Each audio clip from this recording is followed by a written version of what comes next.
بسم اللہ الرحمن الرحیم۔ بسم اللہ الرحمن الرحیم۔ السلام علیکم دوستو، کیا حال ہیں؟ سب ٹھیک ہیں؟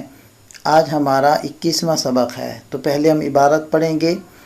وَإِلَى لِانْتِهَاءِ الْغَایَةِ فِي الْمَکان نَحْوُ سِرْتُ مِنَ الْبَصْرَةِ إِلَى الْکُوفَةِ وَلِلْمُصَاحَبَةِ نَحْوُ قَوْلِهِ تَعَالَى وَلَا تَأْكُلُوا أَمْوَالَهُمْ إِلَىٰ أَمْوَالِكُمْ أَيْ مَعَ أَمْوَالِكُمْ۔ اب ترکیب دیکھ لیں۔ وہ عاطفہ الی مبتدا، لام حرف جر، انتہائی مصدر مضاف، الغایت مضاف الیہ، فی حرف جر، المکان مجرور، جار مجرور مل کر متعلق ہوا انتہا مصدر کے۔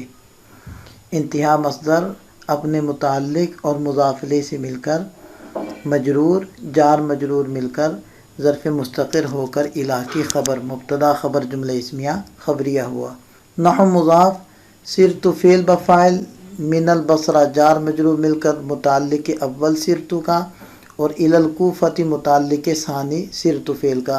فعل اپنے فاعل اور دونوں متعلقوں سے مل کر جملہ فعلیہ خبریہ ہو کر نحو کا مضاف الیہ ہو کر مثال ہو کی خبر بن کر جملہ اسمیہ خبریہ ہو جائے گا۔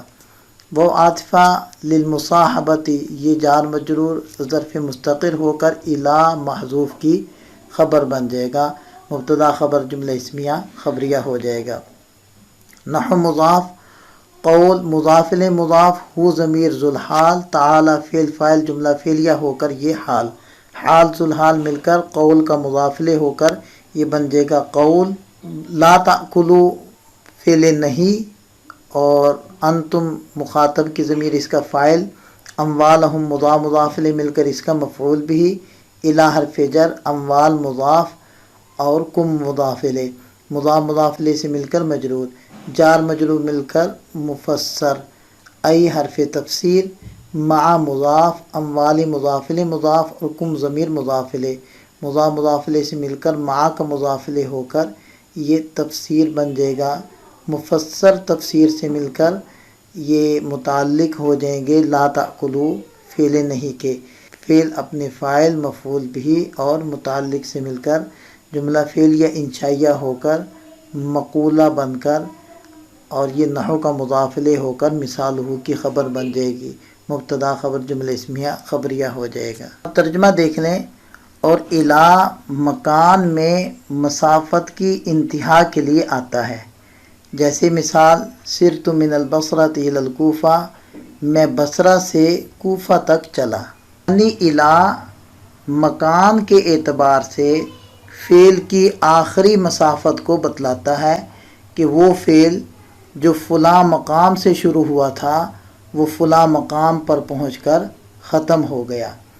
لہذا جیسے اس مثال میں سرت من البصرۃ الی الکوفہ، اس میں کوفہ چلنے کی انتہا بن گیا، اور الی مصاحبت یعنی ساتھ لینے کے معنی کے لیے بھی آتا ہے، جیسے اللہ کا ارشاد اس حال میں کہ وہ بلند ہے، وَلَا تَأْكُلُوا أَمْوَالَهُمْ إِلَىٰ أَمْوَالِكُمْ، تم یتیموں کے مال کو اپنے مال کے ساتھ ملا کر مت کھاؤ۔